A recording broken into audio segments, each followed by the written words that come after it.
one of the situations that has happened within the last week. Um, it's around surviving or it's evolving around hip hop, and the incident I'm referring to, as everyone well knows, is the incident with Nipsey Hussle. In tribute, I played a couple songs of his to open the show, or to open our getting close to our time on the show. And right now, before we go any further, I know that people have been talking about it, whatever, whatever. Just out of respect for hip hop, out of respect for Nipsey Hussle, the man that he was at such a young age, if you will. Just want to give a moment of silence for Nipsey Hussle.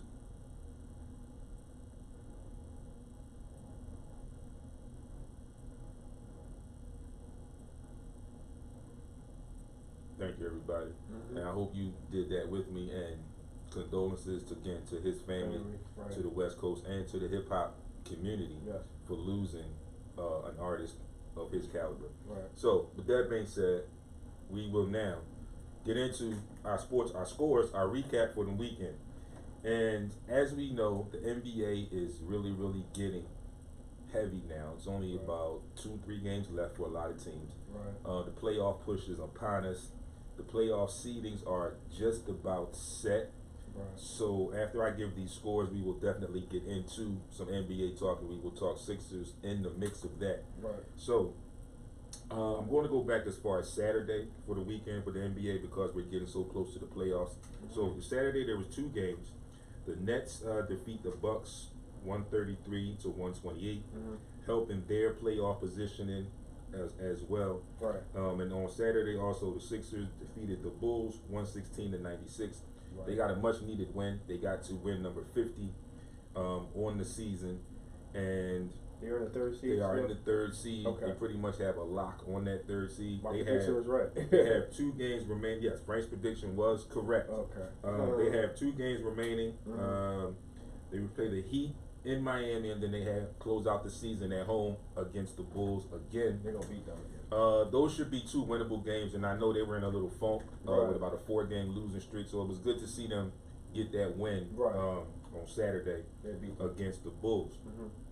And those last 2 games will probably be pretty, I'm not going to say easy, but they should be winnable games, like a tune-up for the playoffs, because neither one of those teams are in, so they really don't have much to play for. Miami might put a little fight up. No, but they ain't going to beat them. They're going to put a fight up, but they don't really have much to play for. Chicago anyway. It could possibly, that could arguably be the last Miami game for Dwayne Wade. I'm not sure what their schedule is after Tuesday, after tomorrow night. So we'll see about that and see what happens. But you know, the Sixers should take care of business in those 2 games and get a tune-up moving into the playoffs. Yes, sir. Sunday's games, there were a lot of games on Sunday, and a lot of games that had, again, playoff implications. And we'll get to that, like I said, when we get deeper into the NBA talk after we give you these scores. So to give you the scores, excuse me. Some work.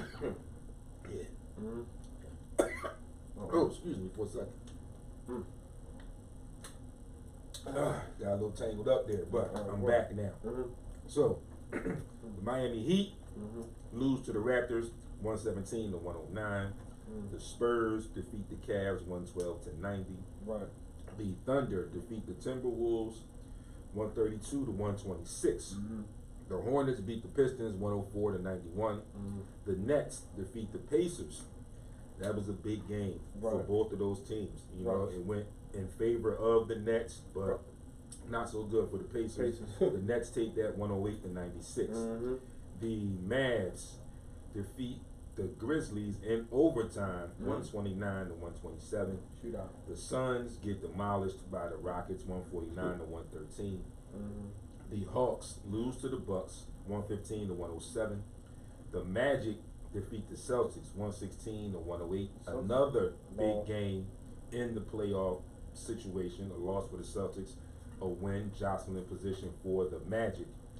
The Wizards fall to the Knicks, 113 to 110. The Clippers get bombed by the Warriors, 131 to 104. Pelicans squeak past the Kings, 133 to 129. The Denver Nuggets fall to the Blazers 108-116, and the Jazz fall to the Lakers 113-109. Those are your NBA scores from the weekend. Right. There are no games scheduled tonight in the NBA, but like I said, the season should be over by Wednesday, I guess Thursday at the latest. Right. So it's not many games left in the NBA season. Right. I want to give you the NCAA scores from the weekend. We're going to jump right in and give you the scores. The women's championship game was last night.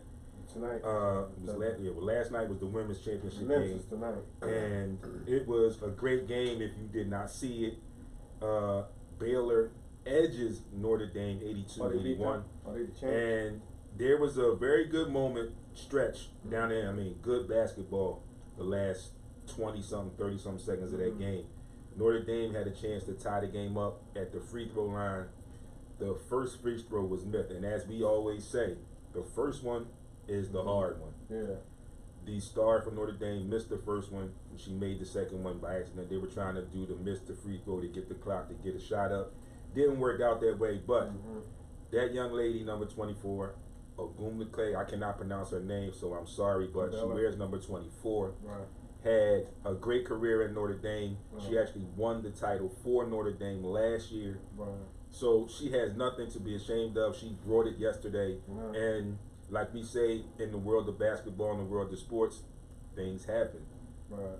Just wasn't her time. It was Baylor's time yesterday. So shout outs to Baylor for winning the women's national title. Is that their first championship? No, that's their second one. They had one 7 years ago. So they were back in the title when they won it again. So congratulations to them, and also congratulations to Notre Dame for reaching the final again. As we know how hard it is, excuse me, to let alone make the tournament again. We know how hard it is to make the final championship game 2 years in a row. So definitely shout outs and congrats to them as well. We also had some men's action. Okay, we had the Final Four, which was played on Saturday. Good game, that's all. Final Four, Auburn versus Virginia. Auburn's slipper has fell off. The clock has struck 12. They fall to Virginia 63-62. And just to let you know, a couple calls that they felt were bad, not in their favor, were not good calls. Double dribble, but it's done over with now. You can't take it back. You can't go back and replay that game. So congratulations to you, the team's first Final Four, I think, ever in a long time. So you had a great season. You have nothing to hang your heads. There was no reason to hang your heads. Shout out to the Auburn players. 2 Auburn players were actually from Philly. Samir Doughty and the young man, I forget his first name, but his last name is Spencer. So shout outs to them for experiencing something that a lot of people that play the sport that you play may never ever experience. You didn't ultimately win the championship, but you won a region. You got the opportunity to hold the national trophy, and you got the opportunity to cut down a piece of the net from the region that you won. So that's something to live for, stories that you can take with you and tell your family, your grandkids, and family members down the line. So shout outs to those 2 guys for doing that. You also had Texas Tech and Michigan State. Good game. Great defensive game. Both of those teams are magnificent and very tough on the defensive end. Texas Tech finally figured out Michigan State's defense in the second half of that game, and they started making shots, and they kept their defensive intensity up, and they played very well on the block. I thought that Michigan State would be a little bit too big for them on the block. They got better guards too. But they played them very well, and again, like I said, very first half was very much full of defense. The defense was a staple of that game. Defense was a staple of those 2 teams. Ultimately, Texas Tech, like I said, figured out the defense, made some shots, got a little rhythm, and ultimately pulled away that game by 10, 61-51. So that sets up tonight's matchup for the 2019 men's national title. Virginia versus Texas Tech. I believe it's the first time for Texas Tech in the title game, Virginia, and I think it's the first time in the title game for Virginia. Yeah. So where you at? that's good to see. I'll give a prediction about that game a little bit later before we close out the show. Me too. So we're going to take our first break. When we come back, we're going to get back into our NBA talk. We're going to talk some Sixers. We got some Hall of Fame announcements that we'll give at the end of that segment. It's your boy D. It's your boy Frank. You're tuned in to Heat 100 Radio. And Right. as you see, if you're not tuned in, you need to be tuned in. Call in. When we go into our NBA stuff, the next segment, we will go live a little bit. But also, shout outs to Total Package Energy for sponsoring, giving us some life. Right. Check them out, Total Package Energy, on Facebook and on Right. Instagram. Uh-huh. Get your energy shot. That's what we use here at Heat 100 Radio. Keep it 100. If you need to, get over to @SimplyMonica72 Yes, to sir. get all your information on Total Package Energy. It's your boy D. It's your boy Frank. We'll see you on the other side Yes, sir. in a couple seconds.